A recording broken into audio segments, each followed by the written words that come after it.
रमाईचा देवावर फार विश्वास होता, कारण तिचे वडील भिकुधुत्रे पंढरपूरच्या विठ्ठलाचे भक्त होते आणि रुक्मिणी तुळशीला नेमानं पाणी घालून रमाई पूजा करायची. भिकू घरातील विठ्ठल रुक्माईच्या प्रतिमांची पूजा पाठ करायचे. आषाढी कार्तिकीला पंढरपूरला जायचे. घरात भक्तिमय वातावरण असे. रमाईच्या मनावर ते देवभक्तीचे संस्कार झालेले होते, त्यामुळे रमाई देवाची पूजा करायची. 1931 सालची गोष्ट. रमाईनं पंढरपूरबद्दल बरंच काही ऐकलं होतं.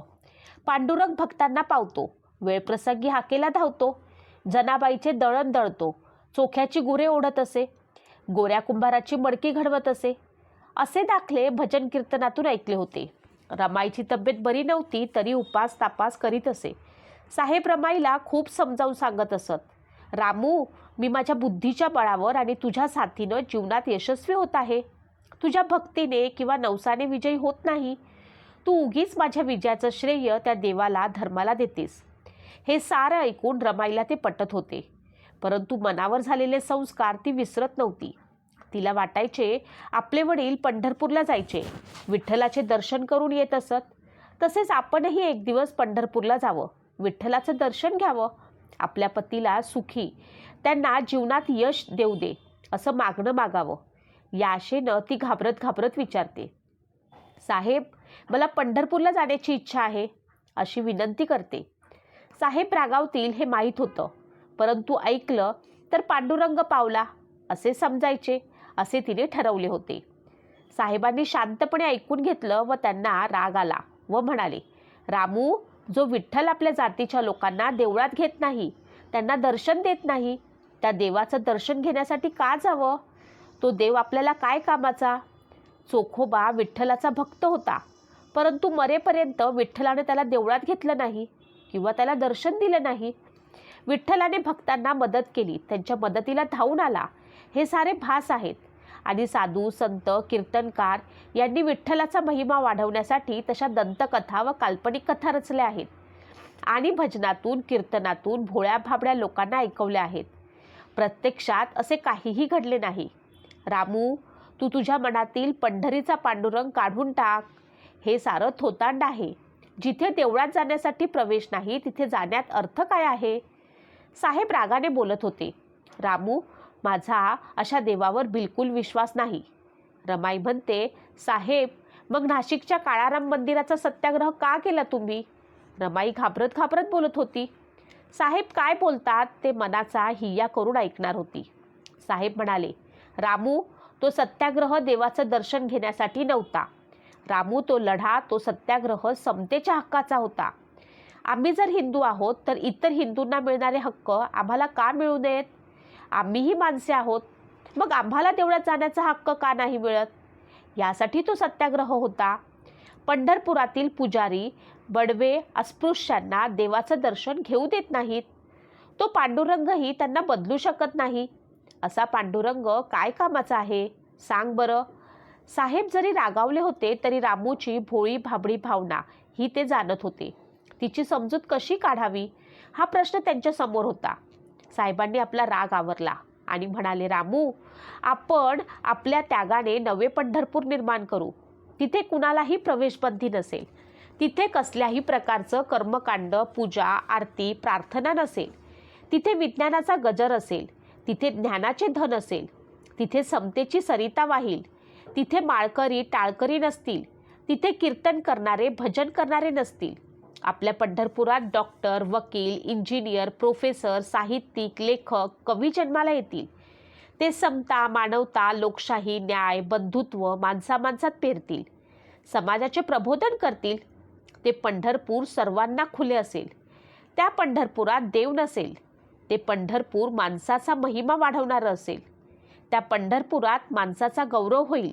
असे पंढरपूर आपण निर्माण करू.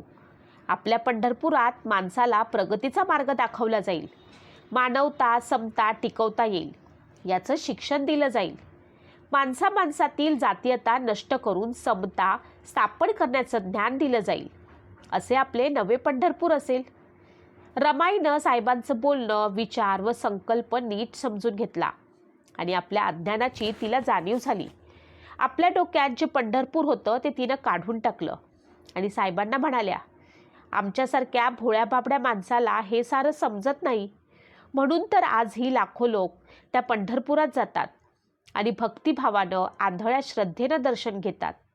पण साहेब, आता माझ्या डोक्यात प्रकाश पडला. आता मी नाही जाणार पंढरपूरला. उलट तुम्ही जे पंढरपूर निर्माण करणार आहात त्यासाठी मी तुमच्या पाठीशी राहीन. वाटेल ते कष्ट आणि त्याग करीन. मी आता ते पंढरपूर डोक्यातून काढून टाकलं आहे. रमाचे ते विचार ऐकून साहेब म्हणतात, आता तू माझी पत्नी शोभते आहेस. नाहीतर लोक म्हणाले असते, पती विज्ञानवादी आणि पत्नी अज्ञानवादी. मी तुझे आभार मानतो. इतक्या लवकर तू मला समजून घेतलंस आणि माझ्या मनासारखा निर्णय घेतलास. पुढे 1946 साली आणि 1951ला सिद्धार्थ कॉलेज आणि मिलिंद विद्यालय स्थापन झाल्यावरती डॉक्टर भीमरावांना रमाईची आठवण आली आणि ते मनात म्हणाले, माझी रामू असती तर तिला सांगितलं असतं, रामू, हे आपलं पंढरपूर आहे. तेव्हा माझी रामू किती आनंदित झाली असती. परंतु हे नवे पंढरपूर पाहण्यासाठी तिला आयुष्य लाभलं नाही. काळाने तिला नेलं. हे माझं दुर्दैव म्हणावं लागेल. रमाई बाबासाहेबांवरती आईसारखी माया करत, आईसारखी बाबासाहेबांची चिंता करत. 1927 साल उजाडलं आणि बाबासाहेबांनी सामाजिक कार्य जोमाने सुरू केलं होतं. रायगड जिल्ह्यात महाडच्या चौदार तळ्यावरती सत्याग्रह करण्याचे ठरले होते. डॉक्टर साहेबांनी परेलच्या दामोदर हॉल येथे आपले ऑफिस सुरू केले होते. एक दिवस घरी आल्यावर रमाई म्हणाल्या, साहेब, आम्ही बी महाडला येतो. मी आणि जाऊबाई यांच्याबरोबर बाकीच्या महिलाही येणार आहेत.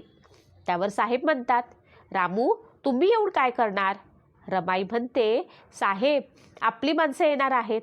त्यांना चहापाणी देऊ, जेवण बनवायला मदत करू, तुमच्या जेवणाची व्यवस्था करू. साहेब म्हणतात, रमा, हजारो लोक येणार आहेत. त्यांची तुला व्यवस्था करावी लागणार आहे. रमाई म्हणते, आम्ही होईल तेवढी मेहनत करू. रमाईनं व लक्ष्मीबाईनं आपले कपडे बॅगा भरून ठेवलेल्या होत्या. परंतु रायगडचे आणि मुंबईचे कार्यकर्ते साहेबांना दामोदर हॉलवरनंच घेऊन गेले. त्यामुळे रमाई व लक्ष्मीबाई खूप नाराज झाल्या होत्या. साहेब सत्याग्रह करणार होते म्हणजे तिथे हिंदू लोक झगडा करतील म्हणून रमाई चिंतेत होती. देवासमोर बसून पूजापाठ करीत आपला पती सुखरूप यावा अशी देवाकडे आळवणी करीत होती. जेव्हा शंकर महाडवरनं आला त्याने रमाईला सांगितलं, काही झाले नाही. तेव्हा रमाईनं जेवण केलं. शंकर सांगत होता, ताई, साहेब सभेत म्हणाले, या चौदार तळ्याचं पाणी पिऊन आम्ही अमर होणार नाही किंवा या तळ्याचं पाणी प्यायलो नाही म्हणून आम्ही मेलो नाही, परंतु इतरांप्रमाणे आम्ही माणसे आहोत. आमच्या स्पर्शानं तळ्याचे पाणी काळे निळे किंवा विषारी होणार नाही हे दाखवून देण्यासाठी आम्ही हा सत्याग्रह घडवित आहोत. चौदार तळे सर्वांसाठी खुले आहे असा ठराव महापालिकेनं केला होता. परंतु 4 वर्ष आम्हाला पाण्याला स्पर्श करू दिला नाही. आज आपण त्या पाण्याला स्पर्श करणार आहोत. आज आपण चौदार तळे जिंकू. ताई, अगं, आपल्या लोकांनी साहेबांच्या भोवती छातीचा कोट केला होता. त्यावेळी साहेबांनी त्या चौदार तळ्याच्या पाण्याला स्पर्श केला. ते पाणी आपल्या ओंजळीत घेऊन ते घटाघटा प्यायले. आणि ताई, त्यावेळी आपल्या लोकांनी मोठ्या जोरात अगदी गगनाला भिडतील अशा घोषणा दिल्या. महाड सत्याग्रह की जय, हर हर महादेव, डॉक्टर आंबेडकर कोण आहे, दलितांचा राजा आहे, छत्रपती शिवाजी महाराज की जय अशा जयघोषांनी सारं महाड गाव दणाणून गेलं होतं. अगं ताई, साहेब आपल्या साऱ्या समाजाच्या वतीनं आपल्यावर होणाऱ्या अन्यायाविरुद्ध एक सेनापती म्हणून लढत होते. तू एवढी हाय खाऊन कशाला बसतेस? तू शूरवीराची धर्मपत्नी आहेस. हे ऐकल्यावरती रमाईच्या जीवात जीव आला आणि मग ती आनंदाने जेवली. अशा हळव्या मनाची रमाई होती. ती एखाद्या आईसारखी बाबासाहेबांची चिंता करीत असे. साहेब जेवल्याशिवाय जेवत नव्हती. साहेबांची वाट पाहत बसायची. रमाई धारवडला रवाना झाल्या. 1930 सायमन कमिशनच्या शिफारशीवरनं भारताची घटना लिहिण्यासाठी इंग्रजांनी लंडनमध्ये गोलमेज परिषद घेण्याचे ठरवले होते. साहेब इंग्रज सरकारच्या निमंत्रणावरनं 4 ऑक्टोबर 1930ला लंडनला चालले होते. तशातच रमाईला बरं नव्हतं. तिची प्रकृती खालावली होती. यशवंताची तब्येत बरी नव्हती. त्यामुळे साहेब बेचैन होते. रमाई तर सारखी रडत होती. रमाईला साहेब समजावून सांगत होते. डॉक्टरांनी सल्ला दिला होता, रमाईला हवापालट करण्यासाठी 3-4 महिने मुंबई बाहेर पाठवावे. साहेबांना तर लंडनला जाणे अत्यंत जरुरीचे होते. तेवढ्यात धारवाडच्या विद्यार्थी वसतिगृहातील सुपरिटेंडेंट वैराळ मामा मुंबईला आले होते. त्यांना मुंबईला आलेले पाहून साहेबांना बरं वाटलं. ते वैराळे मामांना म्हणाले, वैराळे मामा, रमा, यशवंत आणि लक्ष्मी या साऱ्यांची प्रकृती सध्या ठीक नाही. त्यांना हवा पाणी पालटवण्यासाठी धारवाडला घेऊन जा, म्हणजे मला लंडनला गेल्यावर त्यांची चिंता लागून राहणार नाही. त्यावर वैराळे मामांनी पटकन होकार देऊन म्हटलं, तुम्ही काही चिंता करू नका. वैराळे म्हणजे साहेबांचे कर्नाटकातील अनुयायी कार्यकर्ते होते. रमाई त्यांना भावाप्रमाणे मानत होती, त्यामुळे सगळे त्यांना मामा म्हणत होते. रमाई वैराळे मामांना म्हणाली, आपण साहेबांना निरोप देण्यासाठी जाऊया. परंतु साहेबांना ते पसंत नव्हते. डॉक्टर साहेब पुढे एका टॅक्सीनं धक्क्यावरती पोहोचले होते. साहेब पुढे उतरले तोवर रमाई व वैराळे मामा टॅक्सीनं उतरले. त्यांना पाहून साहेब म्हणाले, अरे तुम्ही कशाला आलात?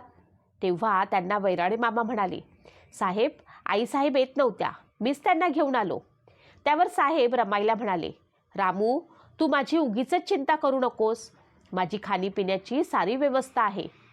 इतक्यात बोटीचा भोंगा वाजला आणि साहेब बोटीत बसता बसता वैराळे यांना म्हणाले, रमा सारखी माझी काळजी करत असते. तिच्या तब्येतीकडे पाहून मला माझ्या मनात कालवाकालव होते. वैराळे मामा म्हणाले, तुम्ही काळजी करू नका, मी रमाईची योग्य ती काळजी घेईन. आम्ही उद्याच धारवाडला जाणार आहोत. माईनं वसतिगृहातील मुलांच्या जेवणासाठी आपल्या सोन्याच्या बांगड्या दिल्या होत्या. ती घटना रमाई, लक्ष्मीबाई, यशवंत, मुकुंद हे सगळे वैराळे यांच्याकडे धारवाडला गेले. वैराळे मामा मुलींच्या वसतिगृहामध्ये अधिकारी असल्याने रमाई त्या वसतिगृहावरती जात असत. ते वसतिगृह पाहून त्यांचे मन रमले होते.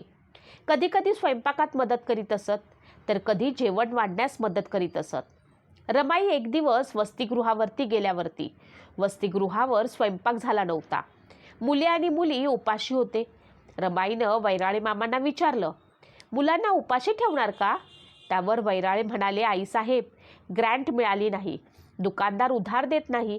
मी खूप प्रयत्न केले, पण काय जमलं नाही. मोठीच पंचायत झाली आहे. वैराळे मामा फार घाबरत बोलत होते. रमाई म्हणाली, मला का नाही सांगितलं? ह्या घ्या 4 सोन्याच्या बांगड्या, गहाण ठेवा, नाहीतर मोडून टाका. ताबडतोब किराणा माल आणा. मामा, मुलांना उपाशी कसे ठेवता? वैराळे मामांनी बांगड्या घेतल्या, तडक वाड्याकडे जाऊन गहाण ठेवल्या आणि सामान आणले. नंतर रमाई व लक्ष्मीबाईनं स्वयंपाक केला आणि आईच्या ममतेनं मुलांना जेवण वाढलं. ते मुलं जेवून तृप्त झाले. मुलांनी वैराळेंना विचारलं, सर, आजचे जेवण देणारे दानशूर कोण आहेत? वैराळे म्हणाले, आजच्या दानशूर तुमच्या सर्वांच्या माता आहेत. त्यावर रमाई म्हणतात, मुलांनो, मला तुम्ही रमाई म्हणा. मला तुमची सर्वांची रमाई होता आलं तर मी स्वतःला भाग्यवान समजेन. अशी कनवाळू होती रमाई. मुला मुलींना जेवण देऊन तिनं रमाई हा शब्द सार्थ ठरवला होता.